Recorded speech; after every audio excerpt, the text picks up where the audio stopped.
जादुई सेब का पेड़ और रानो चिड़िया। दूर किसी जंगल में एक जादुई सेब का पेड़ था। वो जादुई सेब का पेड़ जंगल के सभी पक्षियों को उनकी मनपसंद चीज़ें दिया करता था। एक दिन रानो चिड़िया उड़ती उड़ती उस पेड़ के पास पहुंच जाती है। सुना था कि जंगल में कोई जादुई सेब का पेड़ है, लेकिन ये पेड़ मुझे क्या दे सकता है? इस पर तो कोई फल भी नहीं है। रानो चिड़िया खुद से ऐसे कहती है।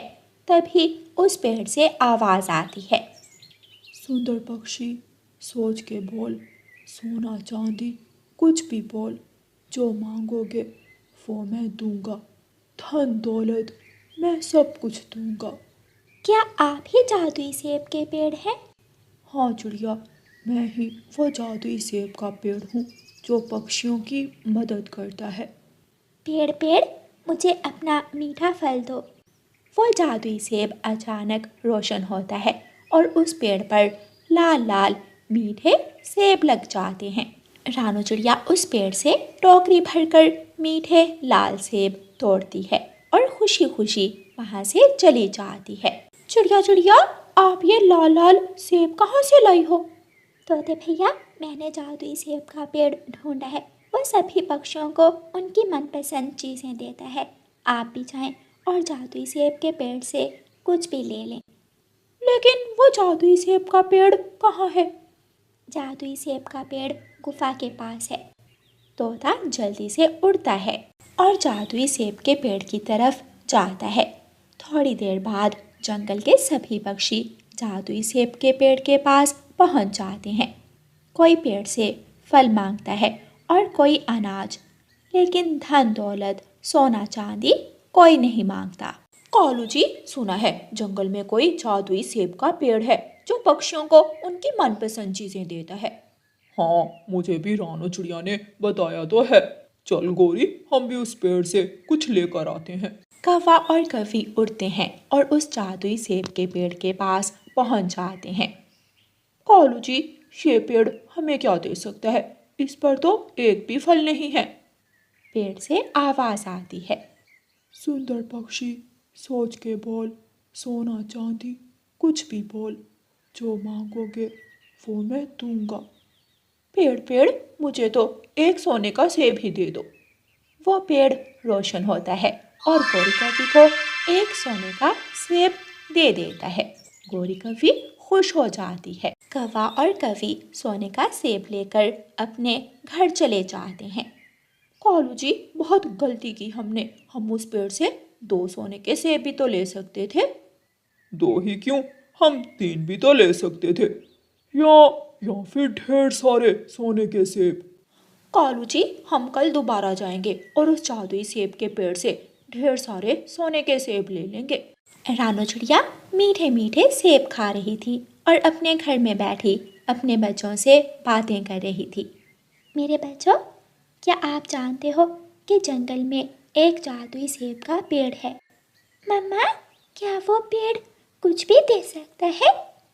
गुड़िया बेटी, हम पक्षियों की ज़रूरत केवल भोजन ही तो है, या फिर ठंड के दिनों में गर्म घोंसला, और हमें किसी चीज़ की ज़रूरत नहीं है। लेकिन काले कौवे तो बहुत ज़्यादा लालची थे। वो दूसरे दिन सेब के पेड़ के पास जाते हैं। पेड़ पेड़, हमें एक सोने का सेब और दो। एक सोने के सेब से हमारा काम नहीं चलता। वो पेड़ तुरंत एक सोने का सेब उन्हें दे देता है। एक और सोने का सेब दे दो। पेड़ एक और सोने का सेब दे देता है। एक और दो। पीछे बुलबुल खड़ी थी। कौवो, इतना लालच मत करो, लालची पक्षी हमेशा नुकसान ही उठाते हैं। चुप कर जा मोटी बुलबुल, तू क्यों जल रही है? पेड़ हमें सोने के सेब दे रहा है और हम ले रहे हैं। कौवा और कवि टोकरी भरकर सोने के सेब ले लेते हैं। बुलबुल भी अपना भोजन लेकर वहाँ से चली जाती है। ठंडी हवाएं चलने लगती हैं। तोते भैया, आज हम जादुई सेब के पेड़ से गरम बिस्तर लेंगे।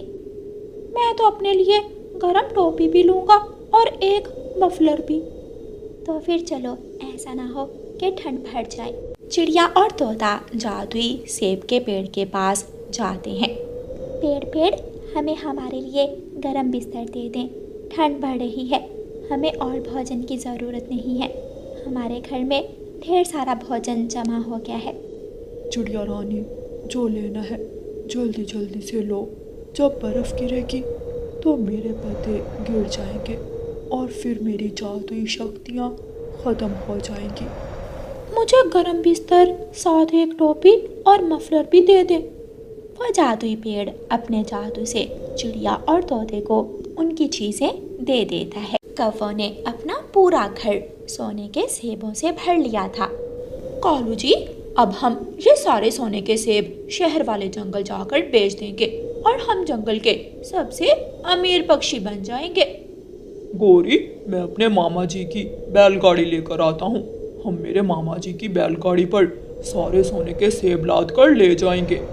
कालू जी, आज रात ठंड बहुत ज़्यादा है। लग रहा है आज रात बर्फ़ भी गिरेगी और अगर बर्फ़ गिरने लगी तो जादुई सेब के पेड़ की शक्तियाँ भी ख़त्म हो जाएंगी। चलो आज आखिरी बार हम जादुई सेब के पेड़ से 1-2 सोने के सेब और ले आते हैं। ऐसे सलाह करने के बाद कौवा और कौवी रात के समय ही अपने घर से निकलते हैं। थोड़ी ही देर बाद आसमान से बर्फ़ गिरने लगती है। जब कौवा और कौवी पेड़ के पास पहुंचते हैं तो सेब के पेड़ के सारे पत्ते गिर चुके थे। कौवो, माफ़ करना, अब मैं तुम्हारी कोई मदद नहीं कर सकता। अब मेरे सारे पत्ते गिर चुके हैं। कालू जी, मैंने तुमसे कहा भी था कि जल्दी करो, लेकिन तुमने देर कर दी। गौरी, जो सोने के सेब हमारे पास घर में हैं, वो भी थोड़े नहीं हैं। हम कल वही सोने के सेब शहर वाले जंगल ले जाएंगे। कौवा और कौवी अपने घर चले जाते हैं और वो जादुई सेब का पेड़ गहरी नींद सो जाता है। दूसरे दिन कौवा और कौवी बैलगाड़ी पर सारे सोने के सेब लाद कर दूसरे जंगल की तरफ चलते हैं।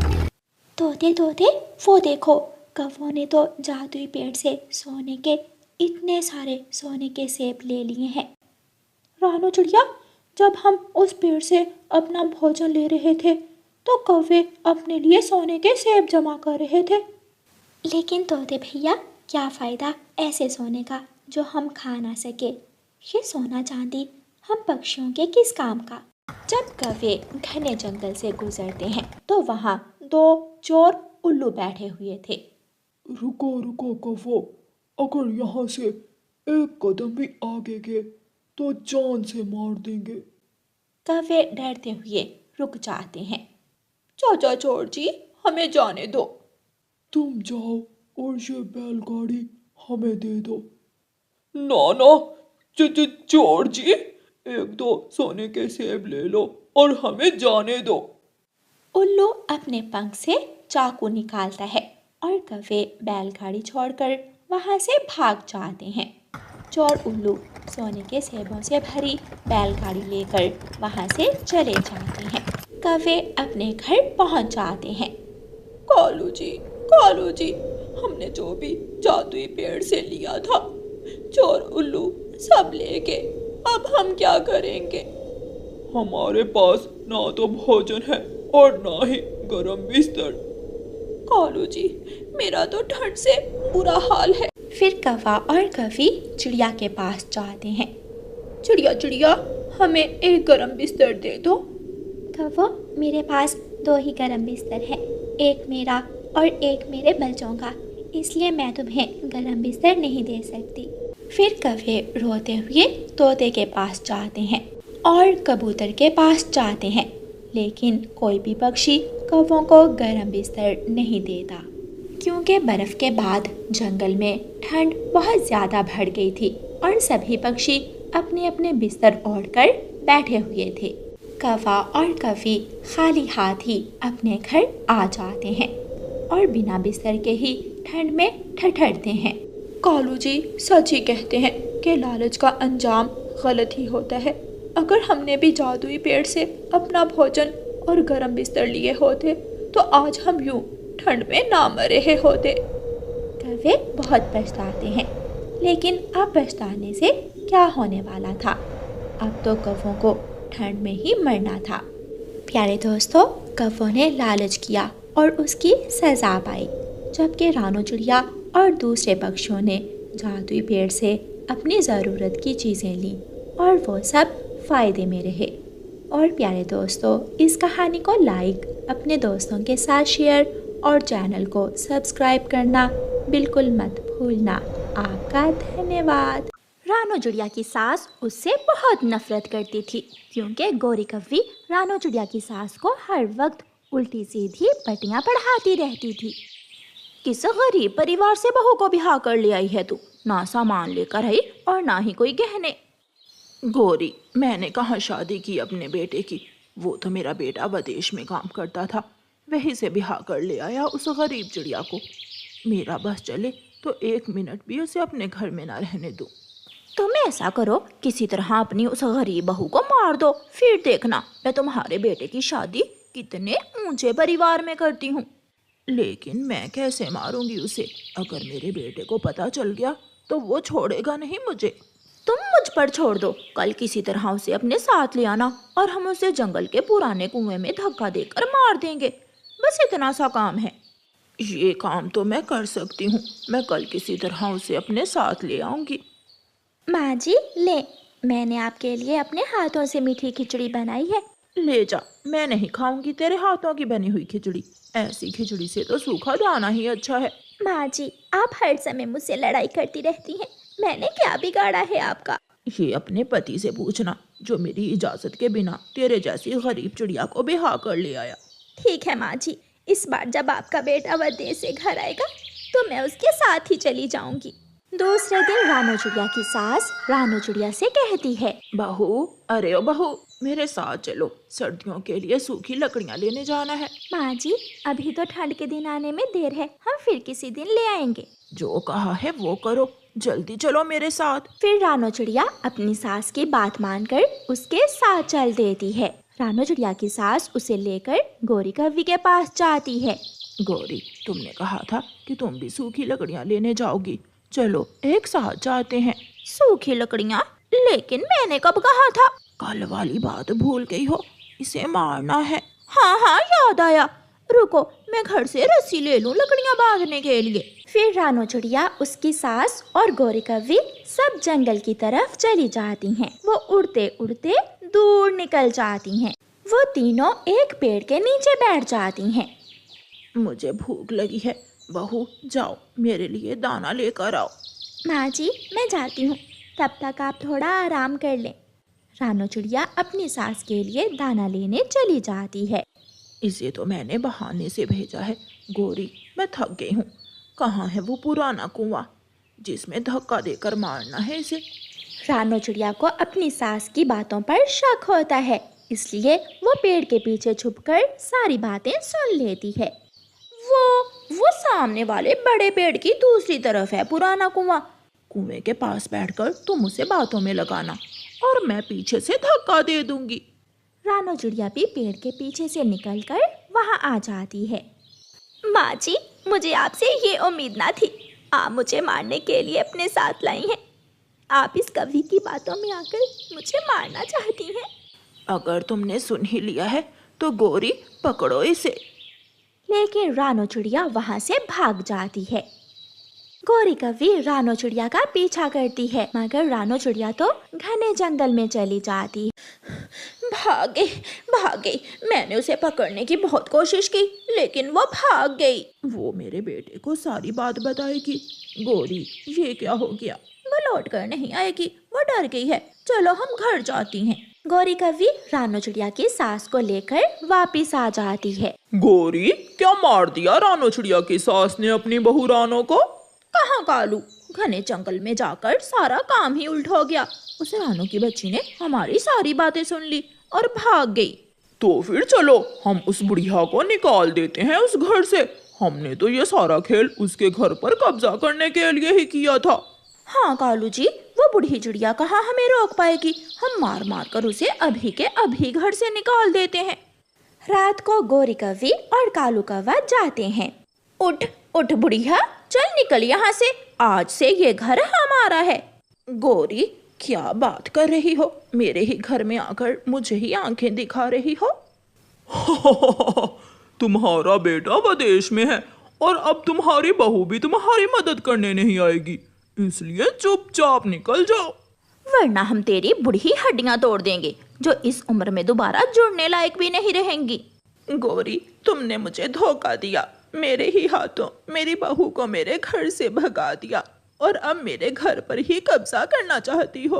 फिर रोती हुई बुढ़ी चिड़िया वहाँ से निकल जाती है। रानो चिड़िया की सास थोड़ी दूर जाकर एक पेड़ पर बैठ जाती है और वहाँ बैठकर रोने लगती है। मैं क्यों आई इस काली कौवी की बातों में? इस काली कौवी ने मेरा घर उजाड़ दिया। मेरी बहू तो बहुत अच्छी थी, ना जाने कहाँ होगी मेरी बहू। कौवा और कौवी आराम से चिड़िया के नरम नरम घोंसले में लेट जाते हैं। कालू जी, ये घर कितना आरामदेह है। इस घर के सामने हमारा घर तो बहुत छोटा लगता है, महल है ये कोई महल। बूढ़ी चिड़िया सारी रात पेड़ की डाल पर बैठकर गुजारती है और फिर सुबह होते ही अपनी बहू को ढूंढने निकल जाती है। रानो चिड़िया की ऐसी कहानियाँ सुनने के लिए YouTube सर्च बार में रानो चिड़िया की कहानी लिखें या फिर ये बटन दबाकर बोलकर कहें रानो चिड़िया की कहानी। तोते तोते बेटा, मेरी बहू को देखा है कहीं? माँ जी नहीं, मैंने तो नहीं देखा उसे, आप किसी और से पूछ लें। रानो चिड़िया की सास वहाँ से चली जाती है और फिर रानो चिड़िया की सास बुलबुल के पास जाती है। बुलबुल बुलबुल, मेरी बहू कल से खो गई है, क्या तुमने उसे कहीं देखा है? नहीं माँ जी, लेकिन वो कैसे खो गई? वो कौन सा छोटी बच्ची है, वो घर लौट आएगी, आप चिंता ना करें। रानो चिड़िया, अभी अभी थोड़ी देर पहले तुम्हारी सास मेरे पास आई थी, वो मुझसे तुम्हारा पूछ रही थी और रो भी रही थी। शायद मेरी सास को अपनी गलती का एहसास हो गया है। तोते, अब कहाँ है मेरी सास? वो मुझसे पूछकर बुलबुल के घोंसले की तरफ गई थी। रानो चिड़िया जल्दी से तोते के घर से निकलती है। कल से रानो चिड़िया तोते के पास ही छुपी हुई थी। माँ जी, आप मुझे ढूंढ रही थी, मुझे तोते ने बताया। अगर आपने मुझे मारने का फैसला कर ही लिया है तो उस काली कौवी को अपने साथ मत मिलाइए, वो मुझे मारकर आपको नुकसान पहुंचाएगी। रानो मेरी बेटी, मेरी बहू, मुझे माफ कर दो। उस कौवी और कौवे ने मुझे घर से निकाल दिया। उस कौवी ने ही मुझे ये सब करने को कहा था। माँ जी, अगर सुबह का भूला शाम को घर लौट आए तो उसे भूला नहीं कहते। आप चलें मेरे साथ, मैं देखती हूँ उन कौवों को। फिर रानो चिड़िया एक बड़ा सा डंडा लेकर अपनी सास के साथ घर जाती है और मार मार कर उन काले कौवों को अपने घर से निकाल देती है। गौरी, ये चिड़िया की बहू कहाँ से आ गई? अच्छा भला हमने उस बुढ़िया के घर पर कब्जा कर लिया था। भाग कालू भाग, रानो चिड़िया डंडा लेकर आ रही है। रुको रुको, मैं छोड़ूंगी नहीं तुम्हें। दुष्ट कौवे, बड़े आए हमारे घर पर कब्जा करने वाले काले कौवे। लेकिन वो कौवे वहाँ से भी उड़ते हैं और दूर निकल जाते हैं। फिर रानो चिड़िया की सास अपनी बहू से प्यार करने लगती है और सास बहू एक अच्छी जिंदगी की शुरुआत करती हैं।